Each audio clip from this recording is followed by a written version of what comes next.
ಅಮ್ಮ, ಪೂಜೆ ಯಾವಾಗ ಶುರು ಆಗುತ್ತೆ? ನಾನು ಪೂಜೆನ ಪೂರ್ತಿ ನೋಡ್ಬೇಕು.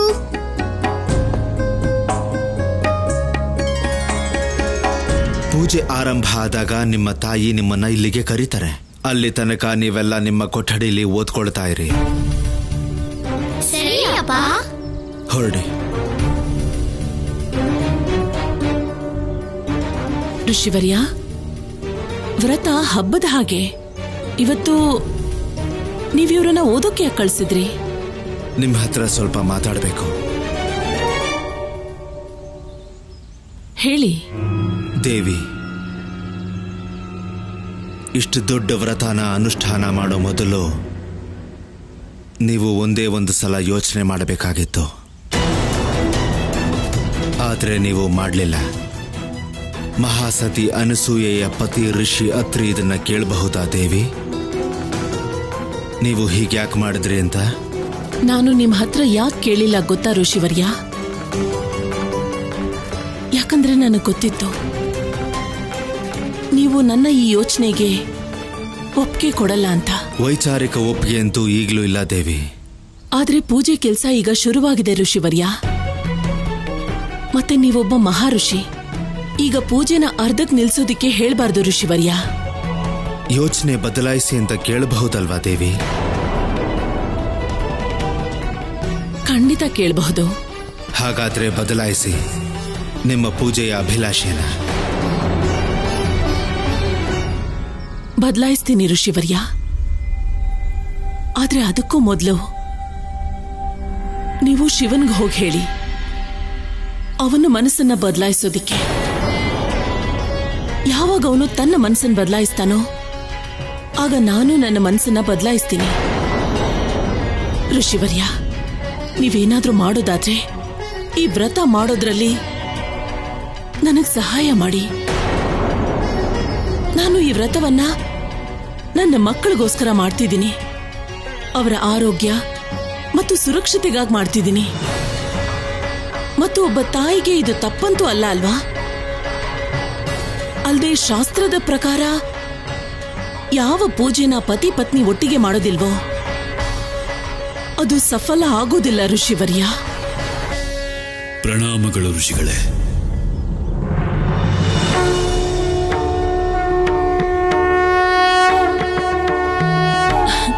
ಬನ್ನಿ ಋಷಿವರ್ಯ. ನಮ್ಮ ಭಾಗ್ಯ ಋಷಿಗಳೇ, ಇವತ್ತು ನೀವು ನಮ್ಮ ಕುಟೀರಕ್ಕೆ. ದೇವಿ ಅನಸೂಯ ನಮಗೆ ಆಮಂತ್ರಣ ಕೊಟ್ಟಿದ್ದು ನವರಾತ್ರಿ ಪೂಜೆಗೆ ಪುರೋಹಿತರಾಗೋದಿಕ್ಕೆ. ಹೌದು ಋಷಿವರ್ಯ, ನಾನೇ ಇವ್ರನ್ನ ಕರೆದಿದ್ದು.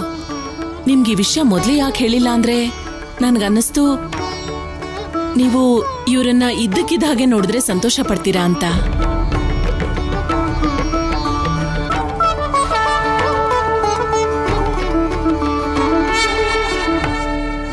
ಅದ್ಭುತ. ಪೂಜೆಗೆ ಎಲ್ಲ ವಿಧಿವತ್ತಾದ ಸಿದ್ಧತೆ ಮುಗ್ದಿದೆ. ಹೌದು ಋಷಿವರ್ಯ. ದೇವಿ, ಮನಸ್ಸಲ್ಲಿ ಒಂದು ಪ್ರಶ್ನೆ ಕಾಡ್ತಿದೆ. ಯಾವ ಪ್ರಶ್ನೆ ಋಷಿವರ್ಯ? ನೀವು ನಿಮ್ಮ ತಪೋಬಲದಿಂದ ತ್ರಿಮೂರ್ತಿಗಳನ್ನೇ ಬಾಲಕರನ್ನಾಗಿ ಮಾಡಿದ್ರಿ. ಈಗ ಯಾವ ಮನೋರಥ ಸಿದ್ಧಿ ಆಗ್ಬೇಕು ಅಂತ ಈ ಪೂಜೆ ಮಾಡಕ್ ಹೊರಟಿದ್ದೀರಿ? ಋಷಿವರ್ಯ, ಮಾಡ್ತಿರೋ ಪೂಜೆ ಸಫಲ ಆಗ್ಬೇಕು ಅಂದ್ರೆ ಯಾವ ಮನೋರಥವೂ ಇರಬಾರ್ದು. ಆದ್ರೆ ನನ್ನ ಪೂಜೆಗೆ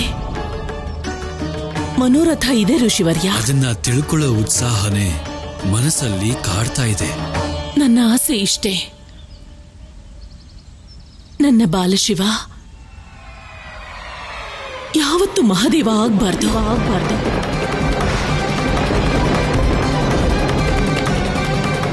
ತ್ರಿಮೂರ್ತಿಗಳು ಸದಾ ಕಾಲಕ್ಕೂ ಬಾಲರೂಪದಲ್ಲಿ ನಮ್ಮ ಜೊತೆನೇ ಇರಬೇಕು. ಇದೆಂತ ಆಸೆ ನಿಮ್ದು? ಒಪ್ಕೊಳ್ಳೋಣ, ತ್ರಿಮೂರ್ತಿಗಳು ನಿಮ್ಮ ಮಾತೃತ್ವ ಪೂರ್ಣ ಆಗಲಿ ಅಂತ ನಿಮ್ಮ ಮಕ್ಕಳಾಗಿದ್ದಾರೆ. ಆದ್ರೆ ಜಗತ್ತಿಗೆ ತ್ರಿಮೂರ್ತಿಗಳ ಅಗತ್ಯ ನಿಮಗಿಂತ ತುಂಬಾ ಇದೆ ದೇವಿ. ಮತ್ತೆ ಪುರೋಹಿತನ ಧರ್ಮ ಅಂದ್ರೆ ಲೋಕಹಿತಕ್ಕಾಗಿ ಅವರು ಸೇವೆ ಮಾಡಬೇಕು. ಆದ್ರೆ ನಿಮ್ಮ ಅಭಿಲಾಷೆ ಪ್ರಕಾರ ನನಗನ್ಸುತ್ತೆ ಇದು ಲೋಕಹಿತಕ್ಕಾಗಲ್ಲ. ಕ್ಷಮಿಸ್ಬಿಡಿ ದೇವಿ. ಯಾವ ಪೂಜೆಯಲ್ಲಿ ಲೋಕಹಿತ ಇಲ್ವೋ, ಸ್ವಾರ್ಥ ಮಾತ್ರ ಇದೆಯೋ, ಆ ಪೂಜೆಗೆ ನಾವು ಪುರೋಹಿತರಾಗಿರಕ್ಕಾಗಲ್ಲ.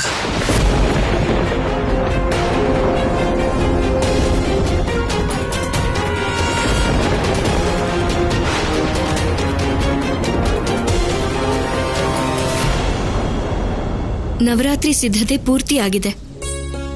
ಇನ್ನು ಮಹಾದೇವ ಮತ್ತೆ ಋಷಿ ಕಶ್ಯಪ ಬರಬೇಕು ಅಷ್ಟೇ. ಅವ್ರು ಬಂದ್ಮೇಲೆ ನಾವು ಪೂಜೆ ಆರಂಭ ಮಾಡೋಣ. ನಾನು ಈಗಲೇ ಹೋಗಿ ನೋಡ್ತೀನಿ ಮಾತೆ. ವಿಜಯ, ಹೋಗಿ ಗಂಗಾ ಜಲ ತಗೊಂಡ್ ಬಾ. ಯಾಕಂದ್ರೆ ಯಾವುದೇ ಪೂಜೆ ಗಂಗೆ ಇಲ್ದೆ ಸಂಪೂರ್ಣ ಆಗೋದಿಲ್ಲ.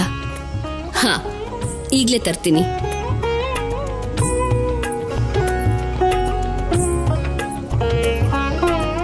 ಇವತ್ತು ಪಾರ್ವತಿಯ ರೂಪದಲ್ಲಿ ಸ್ವಯಂ ಆದಿಶಕ್ತಿ ಪ್ರಾರ್ಥನೆ ಮಾಡ್ತಿದ್ದಾಳೆ, ಮಹಾದೇವನ ಪೂಜೆ ಸಫಲ ಆಗ್ಲಿ ಅಂತ. ಹಾಗೆ ಅವರ ವಾಸ್ತವಿಕ ಸ್ವರೂಪಕ್ಕೆ ಪರಿವರ್ತನೆ ಆಗ್ಲಿ. ಹರ ಹರ ಮಹಾದೇವ, ಹರ ಹರ ಮಹಾದೇವ. ಪ್ರಣಾಮ ಗೆಳೆಯ, ಪ್ರಣಾಮ ಋಷಿವರ್ಯ. ಸ್ವಾಗತ ಇಬ್ರಿಗೂ.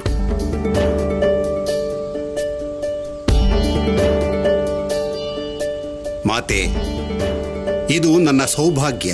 ನೀವು ನಿಮ್ಮ ಮನೆ ಪೂಜೆಗೋಸ್ಕರ ನನ್ನನ್ನು ಪುರೋಹಿತನಾಗಿ ಕರೆಸಿದ್ದೀರಾ.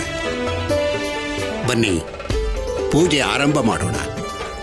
ಇನ್ನೂ ಗಂಗಾ ಜಲ ಬಂದಿಲ್ಲ ಋಷಿವರ್ಯ. ಅಲ್ಲಿವರೆಗೂ ನೀವು ಬೇರೆ ಪೂಜೆ ಸಾಮಗ್ರಿಗಳನ್ನ ಸಿದ್ಧಪಡಿಸ್ಕೊಳ್ಳಿ. ಸರಿ ಮಾತೆ.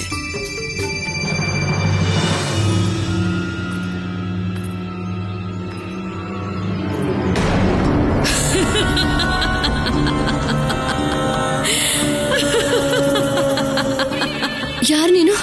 ಯಾಕೆ ನನ್ನ ದಾರಿ ಗಡ್ಡ ಬಂದಿದ್ಯಾ? ದೇವಿ ಪಾರ್ವತಿ ಗಂಗಾ ಜಲಕ್ಕೋಸ್ಕರ ಕಾಯ್ತಾ ಇದ್ದಾರೆ. ಪೂಜೆಗೆ ತಡ ಆಗ್ತಿದೆ. ಆದ್ರೆ ನಿನ್ ಸಾಯಿಸೋದ್ರಲ್ಲಿ ಯಾವ ತಡನೂ ಮಾಡಲ್ಲ ನಾನು. ಯಾರ್ ನೀನು?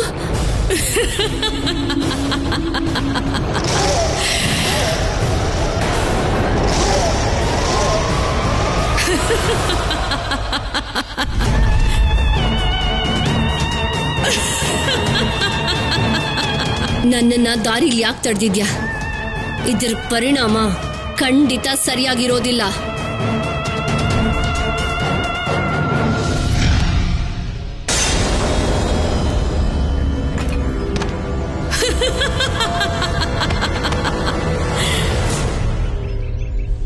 ಗೆಳತಿ, ಸತ್ಯ ಏನು ಅಂದ್ರೆ ಈಶ್ವರನ ಪೂಜೆಗೆ ಹಣ್ಣು, ಹೂವು, ಮೃಷ್ಟಾನ ಮಹತ್ವ ಆಗೋದೇ ಇಲ್ಲ.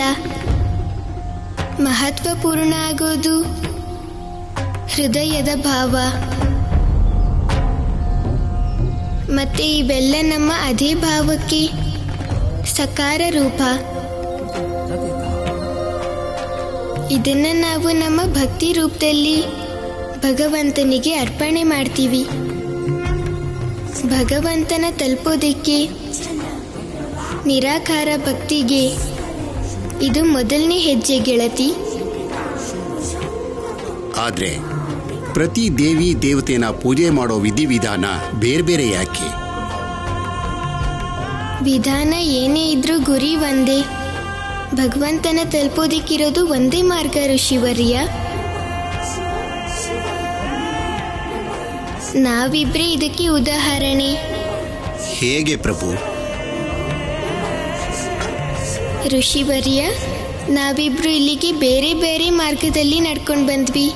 ನೀವು ನಿಮ್ಮ ಆಶ್ರಮದಿಂದ, ಮತ್ತೆ ನಾನು ನನ್ನ ಮನೆಯಿಂದ. ಆದ್ರೆ ಬಂದಿದ್ದು ಒಂದೇ ಜಾಗಕ್ಕೆ, ಇಲ್ಲಿ ಪೂಜೆ ಮಾಡೋ ಉದ್ದೇಶಕ್ಕೆ. ಸತ್ಯವಾದ ಮಾತು.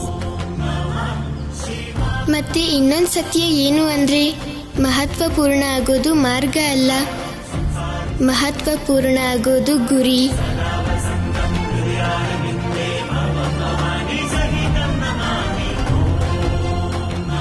ನಿಮ್ಮಿಂದ ಜ್ಞಾನದ ಮಾತನ್ನ ಕೇಳಿ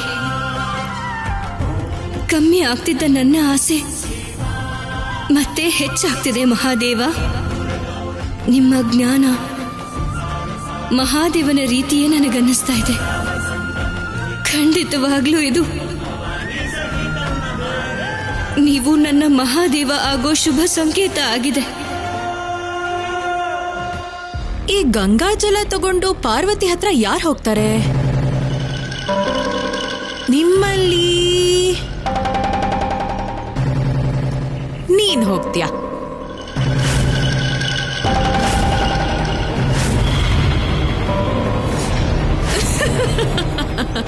ಈಗ ವಿಜಯ ಆಗಿ ನೀನ್ ತಗೊಂಡು ಹೋಗ್ತೀಯ ಈ ಗಂಗಾ ಜಲನ. ತಗೋ.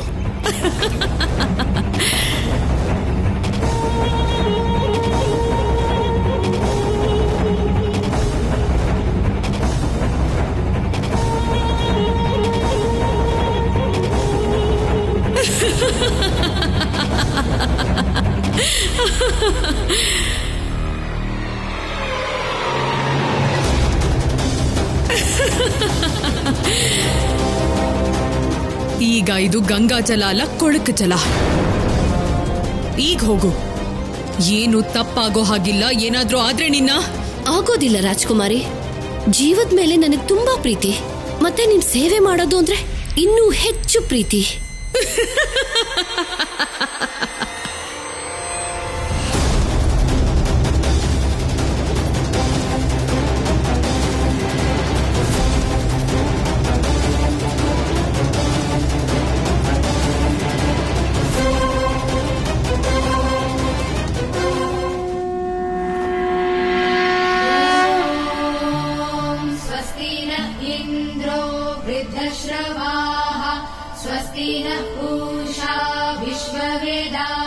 ಎಷ್ಟು ಸುಂದರ ಮತ್ತೆ ಮಮತೆ ತುಂಬಿರೋ ಹಾಗಿದೆ ಇವರ ರೂಪ.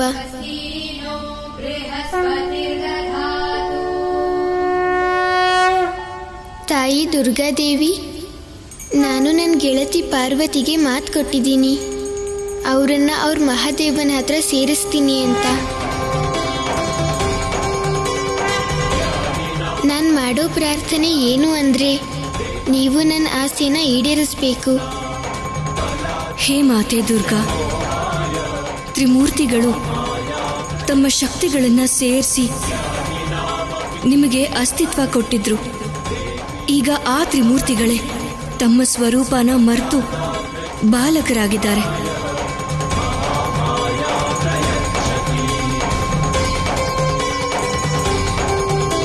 ನನ್ನ ಪ್ರಾರ್ಥನೆ ಏನು ಅಂದ್ರೆ, ಮಹಾದೇವನ ಶಕ್ತಿನ ಬಾಲಶಿವನೊಳಗೆ ಪುನಃ ಜಾಗೃತ ಮಾಡು. ಅವರಿಗೆ ಮಹಾದೇವ ಆಗೋದಕ್ಕೆ ಆಶೀರ್ವಾದ ಮಾಡು. ಆಗ ಅವ್ರ ಜೊತೆಗೆ ಬಾಲಕರಾಗಿರೋ ಬ್ರಹ್ಮದೇವ ಮತ್ತೆ ನಾರಾಯಣ ಕೂಡ ತಮ್ಮ ಮೂಲ ರೂಪನ ಪಡ್ಕೊಳ್ಳಿ.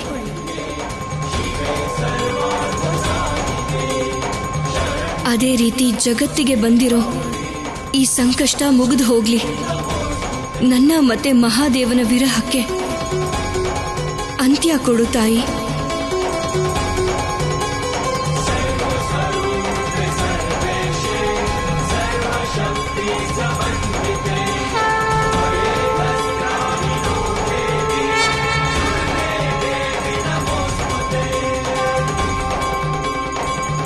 ಹೇ ದುರ್ಗಾ ಮಾತೆ, ನೀನು ಜಗಜ್ಜನನಿ.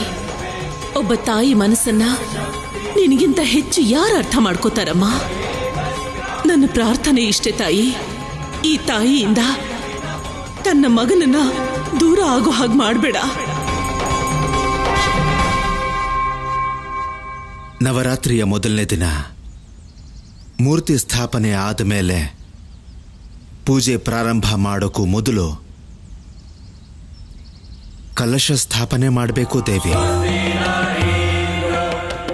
ಈ ಕಲಶನ ಜಲಸಿಂಚನ ಮಾಡಿರೋ ಭೂಮಿ ಮೇಲೆ ಸ್ಥಾಪನೆ ಮಾಡಬೇಕು ದೇವಿ. ಕಲಶ ಸ್ಥಾಪನೆ ವಿಧಿನ ಪ್ರಾರಂಭ ಮಾಡಿ.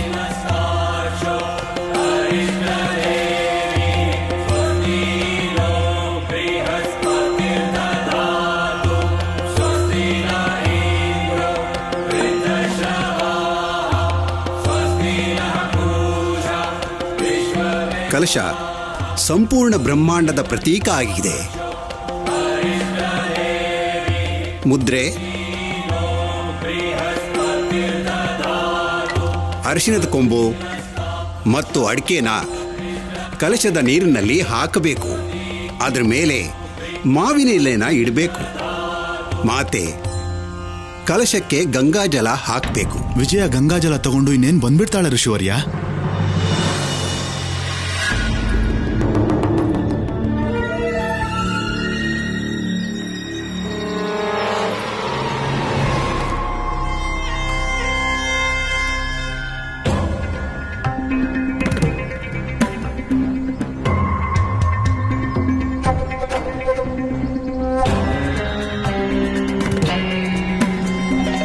ನನಗನ್ಸುತ್ತೆ ದೇವಿ ಅನಸೂಯ ಇಲ್ಲಿ ಪೂಜೆ ಪ್ರಾರಂಭ ಮಾಡಿದ್ದಾರೆ. ನಾನು ಈ ಪೂಜೆನ ಭಂಗ ಮಾಡಿ ದೇವರಾಜ ಇಂದ್ರನ ಆದೇಶ ಪಾಲಿಸಲೇಬೇಕು. ನಂದಿ, ಹೋಗಿ ನೋಡು. ವಿಜಯ ಗಂಗಾಜಲ ತರೋದಕ್ಕೆ ಹೋಗಿ ತುಂಬಾನೇ ಸಮಯ ಆಯ್ತು.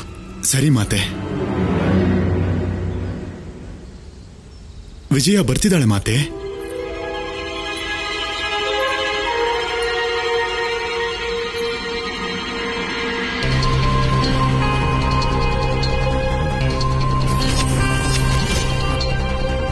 ವಿಜಯ, ಗಂಗಾಜಲ ತರೋದಕ್ಕೆ ಇಷ್ಟೊಂದು ಸಮಯನಾ? ಸರಿ, ಈಗ ಕಲಶಕ್ಕೆ ಗಂಗಾಜಲ ಹಾಕು.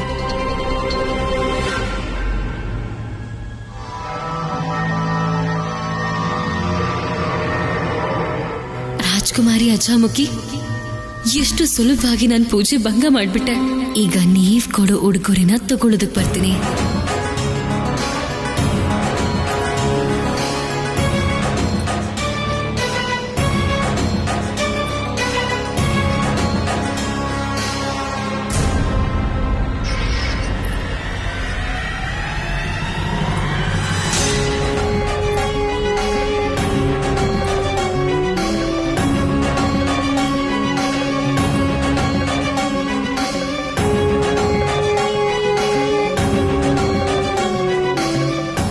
ನನಗೆ ಹೀಗ್ಯಾಕೆ ಅನ್ನಿಸ್ತಾ ಇದೆ? ನಾನು ಯಾವುದೋ ದೊಡ್ಡ ಪಾಪ ಮಾಡಕ್ ಹೊರಟಿದ್ದೀನಿ ಅನ್ನೋ ಹಾಗೆ.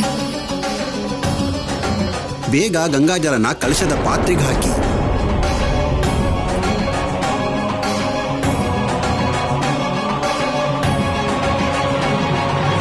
ವಿಜಯ,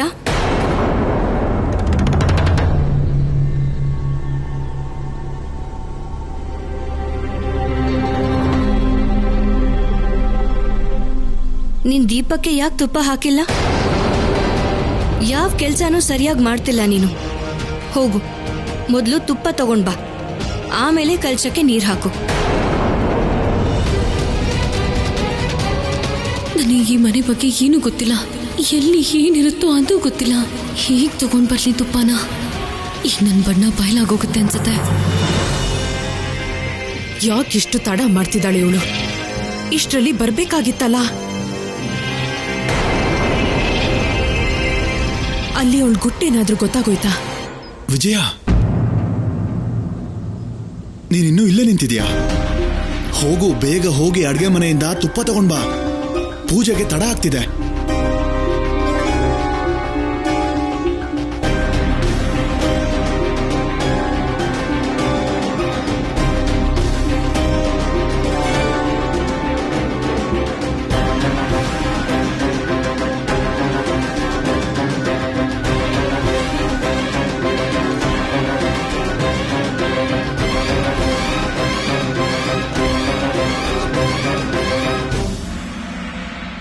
ವಿಜಯ, ನೀನಿನ್ನೂ ಇಲ್ಲೇ ನಿಂತಿದ್ಯಾ?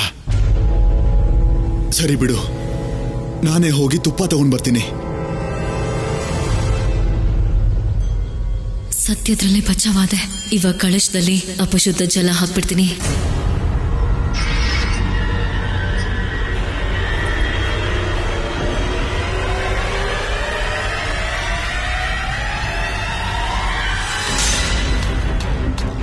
ಈ ಪೂಜೆ ಸರಿಯಾದ ರೀತಿಯಲ್ಲಿ ಮುಗಿದ್ಬಿಟ್ರೆ ನೀವು ಮಹಾದೇವ ಆಗ್ತೀರಾ ಶಿವ.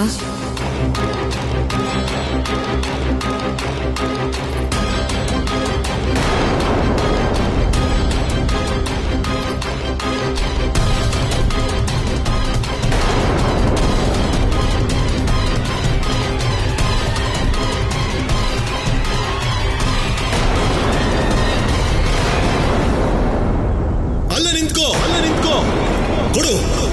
ಹಿಂದೆ ಹೋಗು. ಯಾರು ನೀನು? ನೀನು ಪೂಜೆ ಹಾಳು ಮಾಡೋಕೆ ಯಾಕೆ ಬಂದಿದ್ಯಾ? ನಿನ್ ಯಾರು ಕಳ್ಸಿದ್ದು?